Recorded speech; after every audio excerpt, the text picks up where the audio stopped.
Hello everyone. In standard 12th subject biology, topic number 9, control and coordination. In this topic we are going to discuss here about some questions which are shown here in Can You Recall. Here first question is, what is the need for the control and coordination in multicellular organisms? म्हणजे विद्यार्थी मित्रांनो, याचा अर्थ असा दिलाय की बहुपेशीय प्राण्यांच्या मध्ये नियंत्रण, कंट्रोल म्हणजे नियंत्रण आणि कोऑर्डिनेशन म्हणजे समन्वय याची गरज आहे का? Yes, it is essential, or it is a very it is essential for control and coordination in multicellular organisms, because in multicellular organisms various life processes are occurred at a time. That is, various life processes are respiration, circulation, digestion, control and coordination, excretion and reproduction. Therefore, in unicellular organisms have a simple organization, and because of this cellular organisms, the body organs and organ system required both control and coordination, because to maintain homeostasis in various systems the coordination is essential to maintain homeostasis of the organism. Therefore, in plants and higher animals, control and coordination is essential. Then second question is, how do plants carry out control and coordination? In plants, this control and coordination is done by sending chemical signals and bringing about various types of movements. म्हणजे विद्यार्थी मित्रांनो, वनस्पतीमध्ये हे control आणि कोऑर्डिनेशनची process होण्यासाठी त्यामध्ये काही signals send केले जातात. हे सिग्नल्स जे असतात तर त्या वेगवेगळ्या प्रकारच्या मूव्हमेंट्स होण्यासाठी, म्हणजे वनस्पतीमध्ये हालचाल होण्यासाठी हे सिग्नल्स त्याला गरजेचे असतात. For example, phototropic movement. Phototropic movement म्हणजे आपण पाहताय कुठलीही वनस्पती लाईटच्या म्हणजे प्रकाशाच्या दिशेने त्याची काय होते, हालचाल होत असते. म्हणजे प्रकाशाच्या दिशेने वाढ होते, ही फोटोट्रॉपिक मूव्हमेंट आहे. त्यानंतर कीमोटॅक्टिक मूव्हमेंट. आपण याच्यामध्ये कीमोटॅक्टिक मीन्स केमिकलच्या स्टिम्युलसला रिस्पॉन्स देण्याची कॅपॅसिटी ही काय असते, फुलांमध्ये असते. म्हणजे आपण फुलांमध्ये पाहिलं तर when pollen grains are inserted or these are passed into the ovules, then there is a chemotactic movement is take place.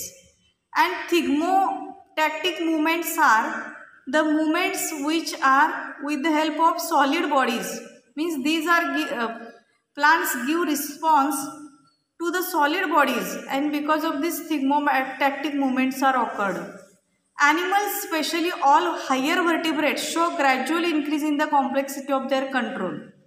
विद्यार्थी मित्रांनो, आपण जर मोठे प्राणी बघितले हायर ॲनिमल्स, तर त्या हायर व्हर्टिब्रेट्समध्ये ग्रॅज्युअल इन्क्रीज म्हणजे आपण जर बघितलं तर शरीरामध्ये कॉम्प्लेक्सिटी ही वाढलेली असते, आणि त्यामुळं कंट्रोल आणि कोऑर्डिनेशनसाठी महत्त्वाचे दोन घटक गरजेचे आहेत. ते म्हणजे इलेक्ट्रिकल सिग्नल्स आणि दुसरं आहे केमिकल सिग्नल्स. आणि इलेक्ट्रिकल सिग्नल जे आहेत, मग आता आपण या चॅप्टरमध्ये, in this chapter now you will study about the development of nervous system in different animal groups. आत्ता आपण या चॅप्टरमध्ये वेगवेगळ्या प्राण्यांच्या ग्रुपमध्ये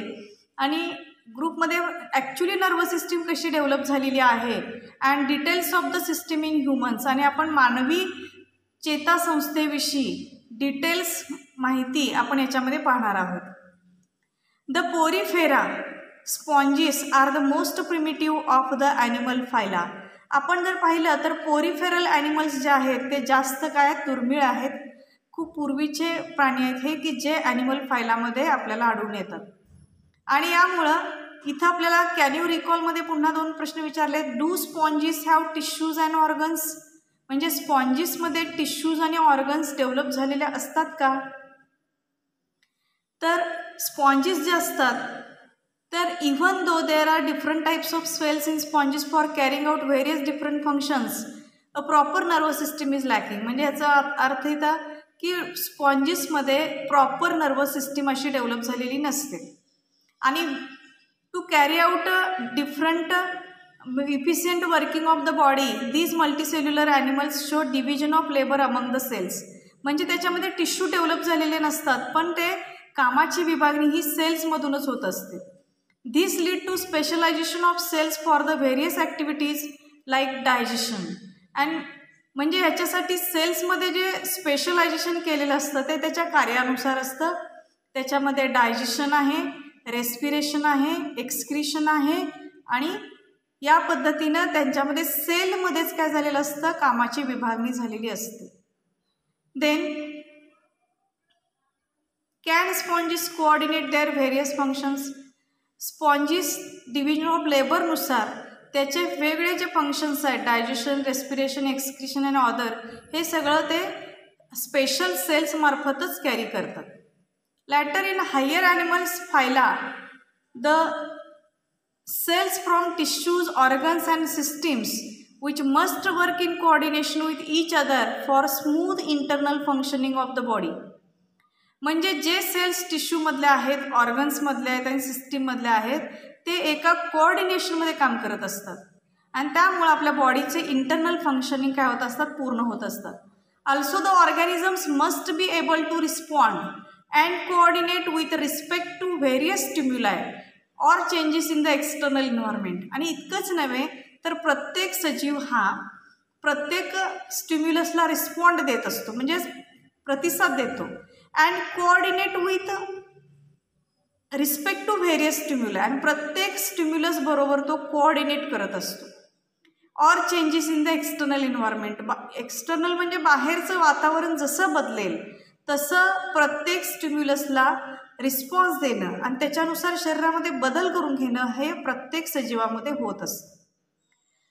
लोअर ॲनिमल्स जे आहेत त्याच्यामध्ये hydra, planaria, the nervous system achieves this function, while in higher or more complex animals it is done by coordinating system.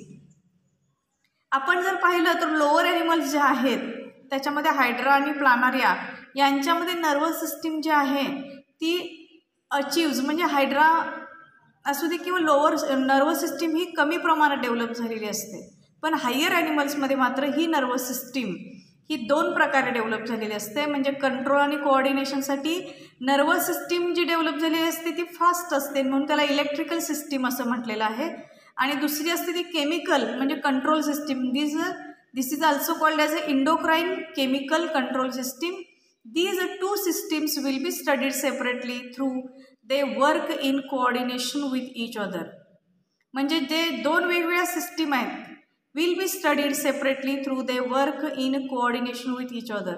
आणि त्यामुळे हे दोन वेगवेगळ्या सिस्टीम जे आहेत ते वेगवेगळ्या सिस्टीम सेपरेटली काय झालेले आहेत या धड्यामध्ये आपण they work in coordination म्हणजे ते आपल्या शरीरामध्ये ह्या दोन्ही सिस्टीम ज्या आहेत इलेक्ट्रिकल आणि कंट्रोल ह्या दोन्ही सिस्टीम आपल्या शरीरामध्ये त्यांच्यामध्ये कोऑर्डिनेशन असतं आणि त्या पद्धतीने आपल्या शरीरामध्ये त्याचं फंक्शन चाललेलं असतं. Next, in lower organisms the nervous coordination, that is a nervous system in hydra. In hydra diffused nervous system is present and it is a most primitive, म्हणजे खूप दुर्मिळ आहे. आणि हायड्रालाच आपण काय म्हणतो, Cnidaria. The nidarians are the first animal group showing true simple nervous system. Cnidaria ज्या आहेत हे पहिले ॲनिमल आहेत की ज्यांच्यामध्ये नर्वस सिस्टीम डेव्हलप झालेली आहे.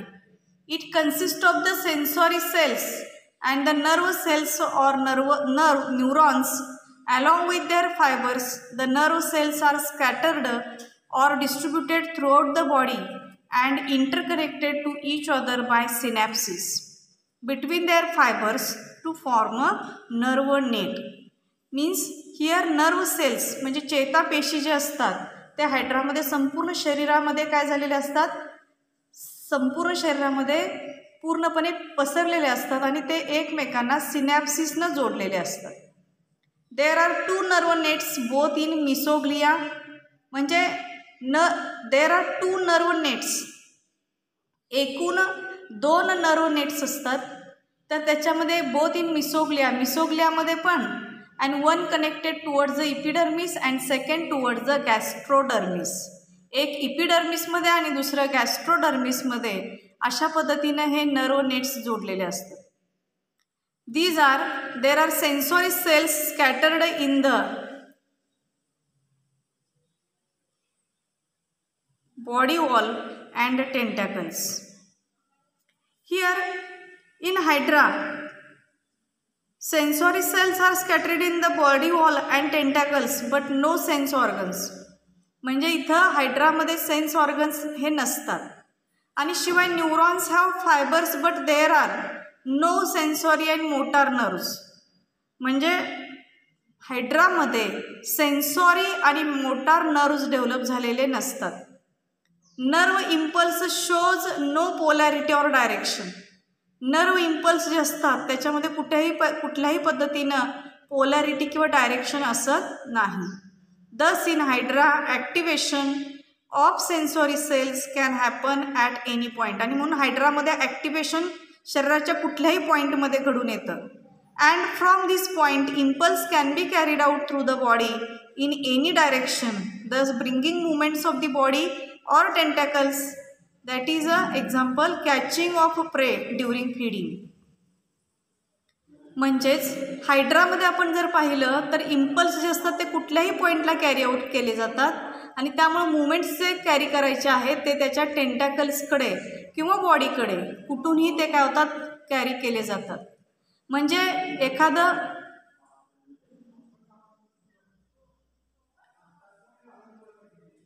एखाद्या मुवमेंटमध्ये आपण जर भक्ष्य पकडायचं असेल तर ते भक्ष्य कॅच करत असताना, पकडायचं असताना सुद्धा, अन्न खाताना, भक्ष्य पकडताना सुद्धा त्या टेंटॅकल्सचा उपयोग करून ते भक्ष्य पकडू शकतं. The diffuser type of nervous system is the first important landmark in the nervous system. It is seen in ctenophora as well as in the enteric system or gut wall of the higher animals. म्हणजे आपण जर पाहिलं तर nervous सिस्टीममध्ये first important म्हणजे सगळ्यात महत्त्वाची nervous सिस्टीमचा जो भाग आहे की ही नर्वस सिस्टीम काही प्रमाणात टिनोफोरा ॲनिमल्समध्ये दिसून आली आणि किंवा काही प्राण्यांच्या गट वॉलमध्ये सुद्धा, म्हणजे इंटेस्टाईनच्या वॉलमध्ये सुद्धा आपल्याला ctenophora as well as in the enteric system or gut wall of the higher animals including man. आणि म्हणून diffuser type of nervous system जी आहे ती एक फर्स्ट लँडमार्क आहे नर्वस सिस्टीमची. कारण याच्यामध्ये नर्वस सिस्टीममध्ये हे पूर्ण शरीरभर पसरलेलं जाळं असतं आणि हे जाळं पहिल्यांदा आपल्याला टिनोफोरा ह्या ॲनिमलमध्ये दिसून येतात आणि त्यानंतर आपण पाहिलं तर पूर्ण शरीरातल्या इंटरिक सिस्टीममध्ये आणि हायर ॲनिमल्समध्ये, अगदी मानवासहित हायर ॲनिमल्समध्ये हे आपल्याला काय दिसून येतात.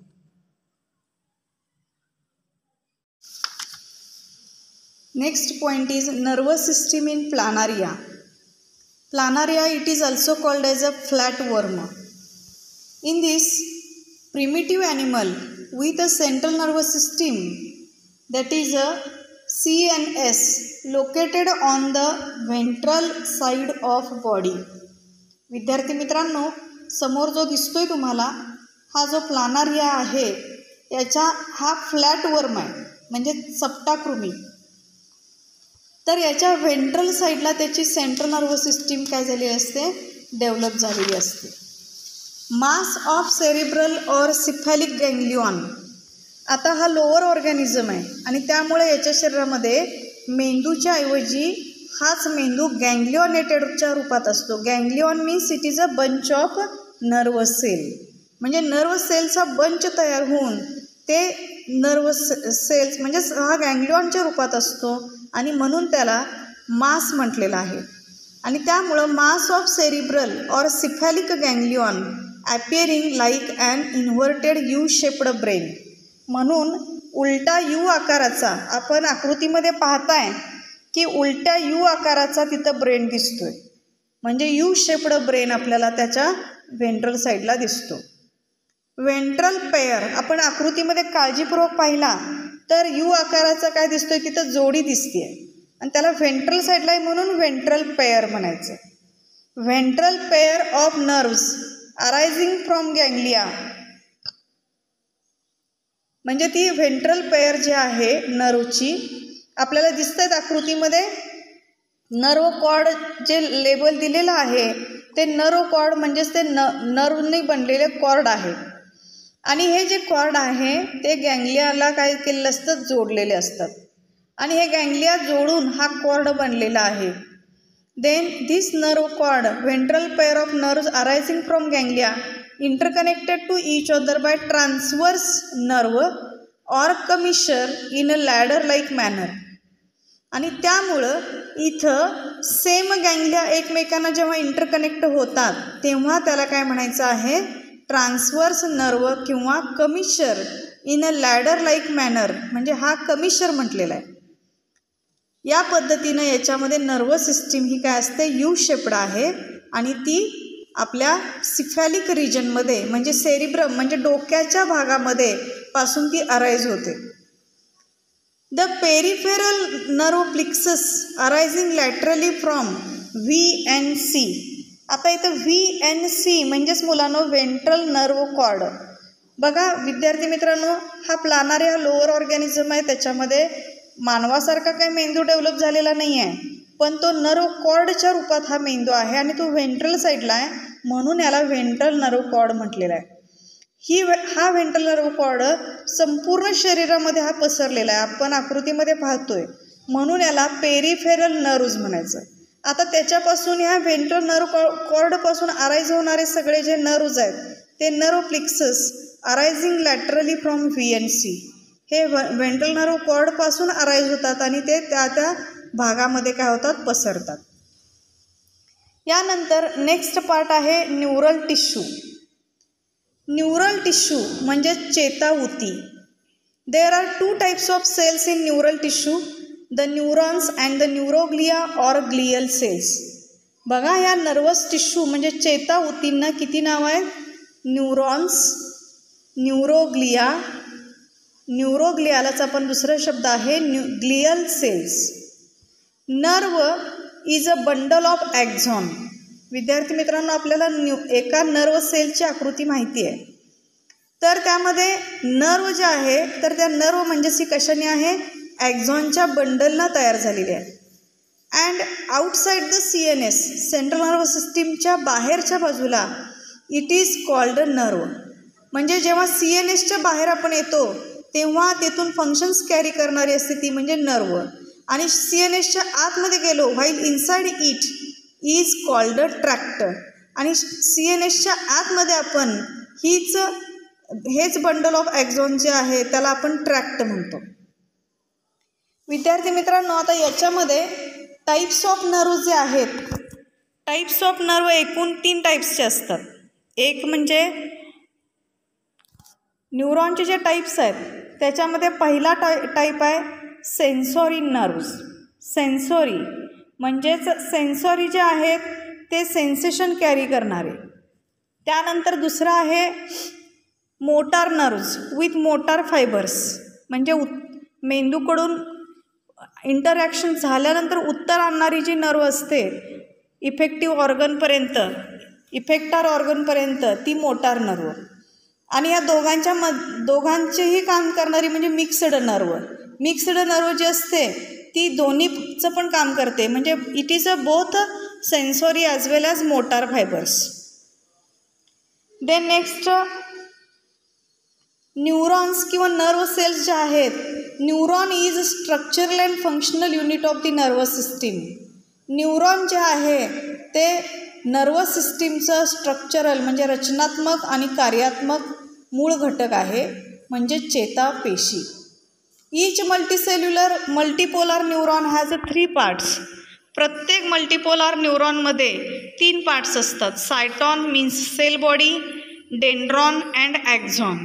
म्हणजे ह्या मल्टीपोलार न्यूरॉनमध्ये एकूण 3 पार्ट असतात, cyton or cell body, dendron and axon. यानंतर आपण इथं आकृतीमध्ये पाहतोय की आपल्या समोर ज्या वेगवेगळ्या टाईप्स ऑफ न्यूरोग्लियल सेल्स आहेत, त्या न्यूरोग्लियल सेल्समध्ये आपण पाहतोय इपिंडायमल सेल्स आहेत, त्यानंतर ऑलिगोडेंड्रोसाइट्स आहेत, सॅटेलाइट सेल्स आहेत, श्वान सेल्स आहेत, मायक्रोग्लिया आहेत आणि ॲस्ट्रोसाइट्स पण आहेत. आपण जर पाहिलं तर ह्या प्रत्येक न्यूरोग्लियल सेल्स ज्या आहेत याच्यामध्ये जर आपण बघितलं तर ऑलिगोडेंड्रोसाइट्स ज्या आहेत, सेल्स विथ फ्यू ब्रांचेस, ह्या सेल्स अशा आहेत की त्याला काही ब्रांचेस आहेत. तर ह्या ग्लियल सेल्स ऑलिगोडेंड्रोसाइट्स ह्या आपल्या सेंट्रल नर्वस सिस्टीममध्ये असतात. टाईप्स ऑफ न्यूरोग्लियल सेल्समधल्या ऑलिगोडेंड्रोसाइट्स ज्या आहेत त्या सेंट्रल नर्वस सिस्टीममध्ये ग्लियल सेल्सच्या रूपात असतात. त्यानंतर ॲस्ट्रोसाइट्स ज्या आहेत, ॲस्ट्रोसाइट्स आपल्याला दिसताना ह्या स्टार शेप्ड दिसतात. And most abundant glial cells in CNS म्हणजे सेंट्रल नर्वस सिस्टीममधला सगळ्यात जास्त प्रकार हा काय असतो, ह्या ॲस्ट्रोसाइटचा असतो. त्यानंतर microglia, small cells with few branches. Microglia cells small आहेत पण त्याचे ब्रांचेस भरपूर आहेत. ह्या सेल्स ज्या आहेत त्यासुद्धा CNSमध्ये असतात. आणि इपिंडायमल सेल्स जे आहेत ते सेल्स जे आहेत lining with ventricles of brain, mostly columnar. म्हणजे हे इपिंडायमल सेल्स कॉलमसारखे असतात उभे, आणि त्यामुळं ब्रेनचे जे व्हेंट्रिकल्स आहेत, आतले कप्पे आहेत, त्याच्या लायनिंगमध्ये हे इपिंडायमल सेल्स असतात. यानंतर श्वान सेल्स आहेत, ते पेरिफेरल नर्वस सिस्टीमचा भाग आहे. Schwann cells, satellite cells, these are also included in peripheral nervous system. Then macrophages, these are also included in peripheral nervous system. And ependymal cells lining with central canal of spinal cord. Ependymal cells जे आहेत ते सुद्धा central canal of spinal कॉर्डच्या central कॅनलमध्ये हे ependymal cells असतात. यानंतर function जर आपण पाहिलं तर ऑलिगोडेंड्रोसाइट्स आणि श्वान सेल्स जे आहेत तर ह्याच्यापासून ह्याचं फंक्शन आहे सिक्रीट मायलिन शीथ. म्हणजे श्वान सेल्स काय करतात, मायलिन शीथ सिक्रीट करतात.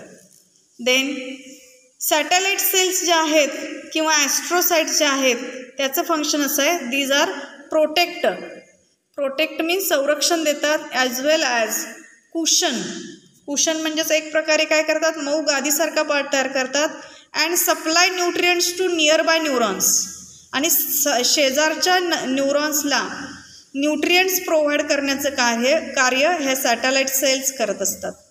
Then help in maintaining blood brain barrier, आणि एवढंच नव्हे, astrocytes as well as satellite cells both cells are used for help in, these are helps in maintaining blood brain barrier, म्हणजे रक्त आणि मेंदू यांच्यामधला दुवा बॅरियर म्हणून हे दोन्ही सेल्स काम करत असतात. Then next one is microglial cells जे आहेत ते मॅक्रोफेजेस म्हणून पेरिफेरल नर्वस सिस्टीममध्ये असतात. याचं मेन फंक्शन आहे फॅगोसायटोसिस, म्हणजे हार्मफुल इन्व्हेडर जर आला तर तो काय करतो, फॅगोसायटोसिस म्हणजेच आपल्या शत्रू पेशी ज्या आहेत म्हणजेच बाहेरून आलेले फॉरेन सेल्स जे आहेत त्यांना गिळून नष्ट करण्याचं काम, फॅगोसायटोसिसचं कार्य ह्या मायक्रोग्लियल सेल्स करतात. आणि इपिंडायमल सेल्स जे आहेत सिक्रीट सेरिब्रोस्पायनल फ्लुइड. इपिंडायमल सेल्स जे आहेत ते स्पायनल फ्लुइड सिक्रीट करतात. सेरिब्रोस्पायनल फ्लुइड म्हणजे CSF हे काय करतात, प्रोटेक्टिव्ह इन फंक्शन आहे, शॉक ॲब्सॉर्बर आहे. हे सर्व घटक हे काय करतात, ह्या सेरिब्रोस्पायनल फ्लुइड हे काय एक प्रोटेक्टिव्ह इन फंक्शन आहे. यानंतर पुढचा भाग आहे तो म्हणजे सिनॅप्स. हिअर आता आपण टाईप्स ऑफ न्यूरोग्लियल सेल्स म्हणजे आत्ताच आपण जे पाहिलं सेंट्रल नर्व्हस सिस्टीममध्ये असलेले ऑलिगोडेंड्रोसाइट्स, मायक्रोग्लियल सेल्स, ॲस्ट्रोसाइट्स आणि इपिंडायमल सेल्स याचे फंक्शन्स प्रत्येकाचे आपल्याला इथं डिटेलमध्ये दिलेले आहेत. आपण या तक्त्याचा काय करायचं आहे, पूर्णपणे ह्या तक्त्यामध्ये जे फंक्शन्स दिलेले आहेत ते अभ्यासायचे आहेत. आता यानंतर नेक्स्ट पार्ट आहे synapse. Synapse means it is the junction between two nerve cells. Synapse म्हणजेच एक प्रकारचे काय आहेत, हे जंक्शन आहे between two nerve cells. It is a junction between two nerve cells, म्हणजे दोन नर्व सेलचा मधला हा काय जंक्शनचा पार्ट आहे. म्हणजे दोन नर्व सेलच्या मधला हा काय जोडणारा दुवा आहे. यामध्ये with a minute gap means it is a junction between two nervous cells with a minute gap. त्याच्यामध्ये एक छोटासा मायन्यूट गॅप असतो. त्या गॅपलाच आपण म्हणायचं आहे synaptic cleft in between them which allows transmission of impulse by a neurotransmitter bridge. ह्या synaptic क्लेफ्टमधून इम्पल्स काय केले जातात, एका न्यूरॉनकडून नेक्स्ट न्यूरॉनच्या ॲक्झॉनमध्ये काय केले जातात, ट्रान्समिट केले जातात. त्याच्यामध्ये म्हणून त्याला न्यूरोट्रान्समीटर, त्याच्यामध्ये ब्रिज असतो. न्यूरोट्रान्समीटर सबस्टन्स त्या सेल्समध्ये असतात, टिलोडेंड्रॉनमध्ये असतात. ॲक्झॉनच्या शेवटच्या टोकाला काय असतो, हा सिनॅप्स जिथं असतो तिथं ते न्यूरोट्रान्समीटर सबस्टन्स असतात आणि त्याच्याकडून हा संदेश एका सेलकडून नेक्स्ट सेलला दिला जातो. सिनॅप्स जे आहेत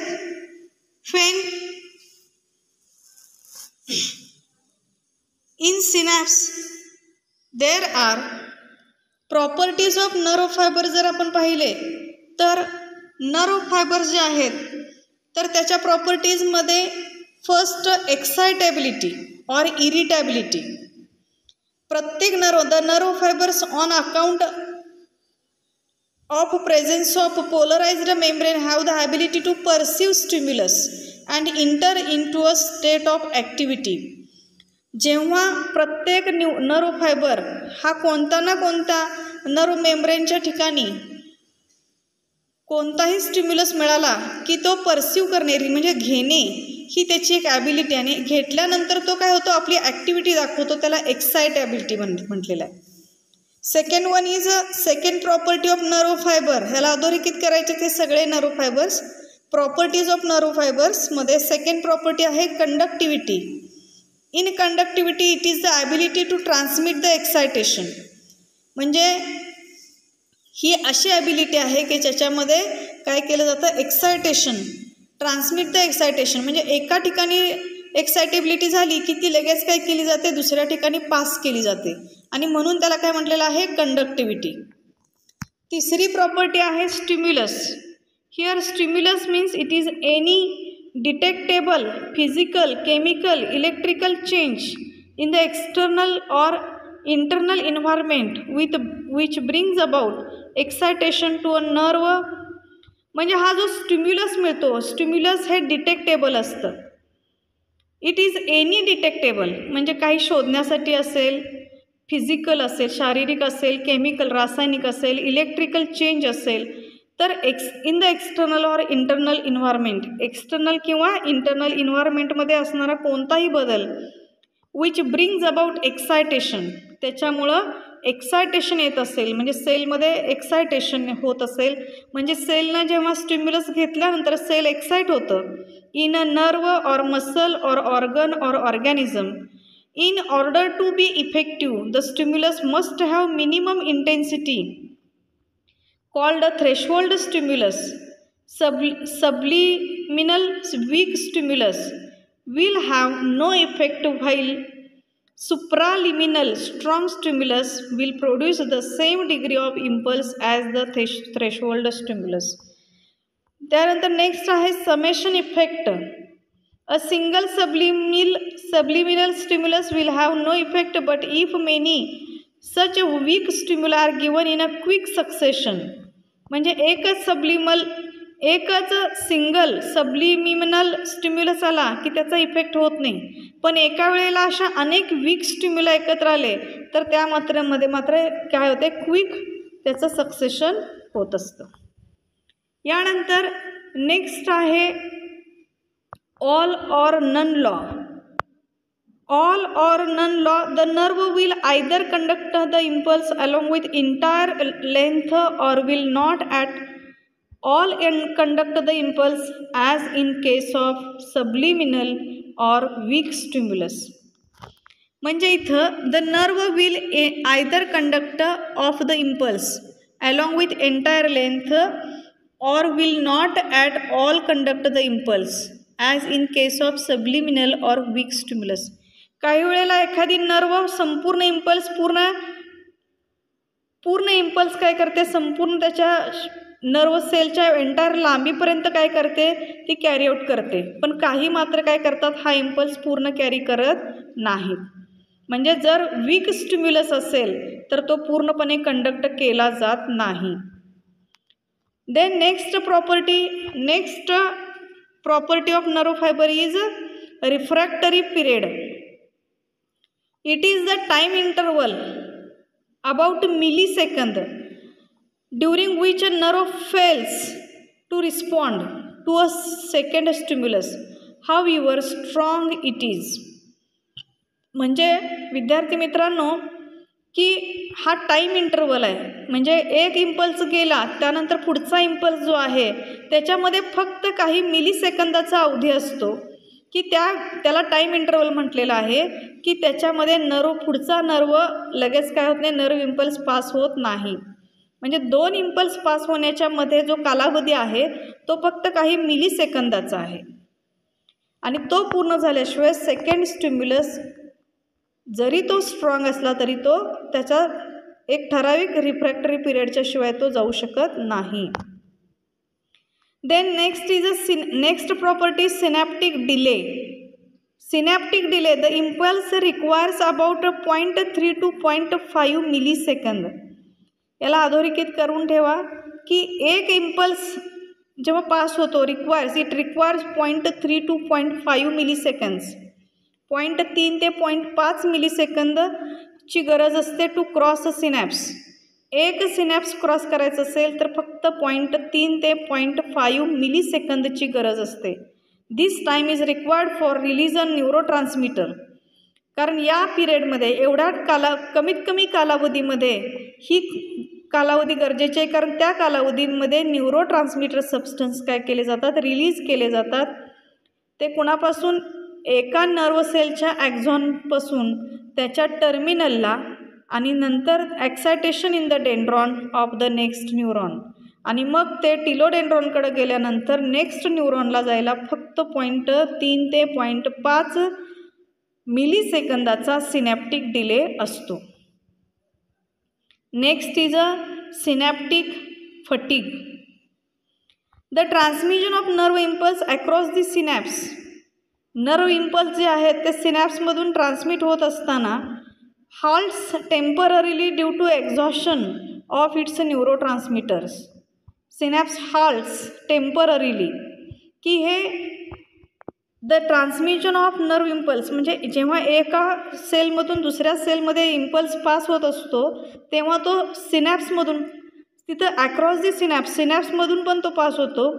halts temporarily due to exhaustion of the न्यूरोट्रान्समिटर.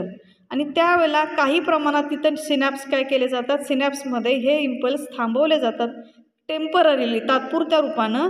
कारण त्यावेळेला न्यूरोट्रान्समिटर सबस्टन्स तिथं काय झाले असतात, एक्झॉस्ट झालेले असतात. And last is a velocity म्हणजे वेग. आता याच्यामध्ये the rate of transmission of impulse is higher in long and thick nerves. समजा विद्यार्थी मित्रांनो इथं नर्वची लांबी जास्त असेल, नर्व थिक असेल तर rate of transmission of impulse ही सुद्धा काय असते, लॉंग असते. But when it is higher in homeotherms than in poikilotherms. The velocity of transmission is higher in voluntary fibres. Voluntary म्हणजे ऐच्छिक, जे मसल्स ऐच्छिक आहेत म्हणजेच ऐच्छिक स्नायू जे आहेत तर याच्यामध्ये हे व्हेलॉसिटी जो आहे तो जास्त असतो. म्हणजे वेग जो आहे, इम्पल्स ट्रान्समिट होण्याचा जो वेग आहे तो व्हॉलंटरी मसल्समध्ये जास्त असतो. दॅट इज हा वेग किती आहे बघा, 100 to 120 metre per second in man. मानवामध्ये व्हॉलंटरी फायबर्स जे आहेत, व्हॉलंटरी ऐच्छिक स्नायू जे आहेत त्यांच्यामध्ये हा इम्पल्स ट्रान्समिट होण्याचा वेग जो आहे तो 100 ते 120 मीटर पर सेकंदला आहे. As opposed to autonomic or involuntary nerves. हा ॲटोनॉमिक किंवा इनव्हॉलंटरी नर्व्स जे आहेत, अनैच्छिक अनैच्छिक स्नायू जे आहेत त्यांच्यामध्ये मात्र हे त्या नर्व्समध्ये मात्र त्याच्यापेक्षा हा पूर्णपणे वेगळा आहे. कारण अनैच्छिक स्नायू जे आहेत त्यांच्यामध्ये हा रेट फक्त किती असतो 10 ते 20 metre per second. Similarly it is faster in medullated nerves. Medullated nerve फायबरमध्ये मात्र हा रेट काय असतो एकदम फास्ट असतो. As the impulse has to jump from one node of Ranvier to the next. कारण इम्पल्स हे एका नोड ऑफ रॅन्युअरमधून दुसऱ्या नोड ऑफ रॅन्युअरमध्ये म्हणजे एका नर्व सेलच्या नोड ऑफ रॅन्युअरमधून दुसऱ्या नर्व सेलमध्ये ट्रान्समिट होत असताना at the synapse where the neurons communicate with one another. इथं न्यूरॉन्स काय होतात एकमेकांच्या म्हणजे एकमेकांच्या काय होतात सानिध्यात येतात. आणि the neuron carrying an impulse to the synapse is a pre synaptic neuron. इथं एक न्यूरॉन काय करतो इम्पल्स कॅरी करतो टू द सिनॅप्समधून is the pre synaptic neuron. त्याला आपण प्री सिनॅप्टिक न्यूरॉन म्हणणार आहे. The neuron receiving input at the synapse is the post synaptic neuron. जे न्यूरॉन इनपुटमधून the neuron receiving input at the synapse in the post synaptic neuron or generator region here Gland or muscles. आता इथं post synaptic neuron म्हणजेच generator region हा एकतर Gland असेल म्हणजे कोणतीही ग्रंथी असेल किंवा मसल असेल. A synaptic cleft or a small intercellular space lies in between two cells having a width of about 20 to 30 nanometre between them.